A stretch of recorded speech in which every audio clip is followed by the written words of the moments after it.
Cutting deeper with Swarf is simple. Let's take a look at how version 31 makes this easy using floor surfaces. All right, we have a job already set up here. We have our milling job, our 5-axis machine. We've set up our stock. We have our 0 position. In this example, we've indexed the part and did an advanced roughing routine to rough down the taper on this part here. And then we want to use a Swarf surface to finish these tapered walls. So let's take a look at how to set that up. We're going to right click on our machine setup. We'll go down to where it says Mill Multi-Axis. In this example, we're going to choose the Swarf machining option. We'll jump over and pick up the tool that we want to use, and then we'll come to parameters.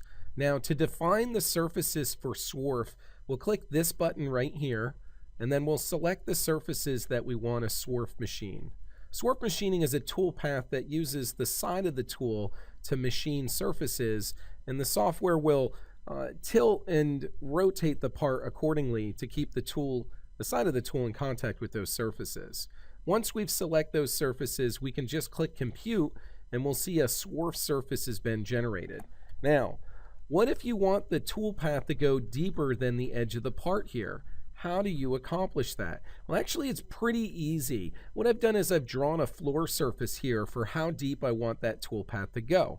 I'll go back to my machining feature and edit it.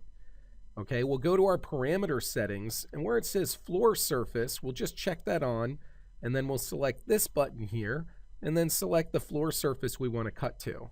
We'll click OK, and then recompute. It's really just that easy.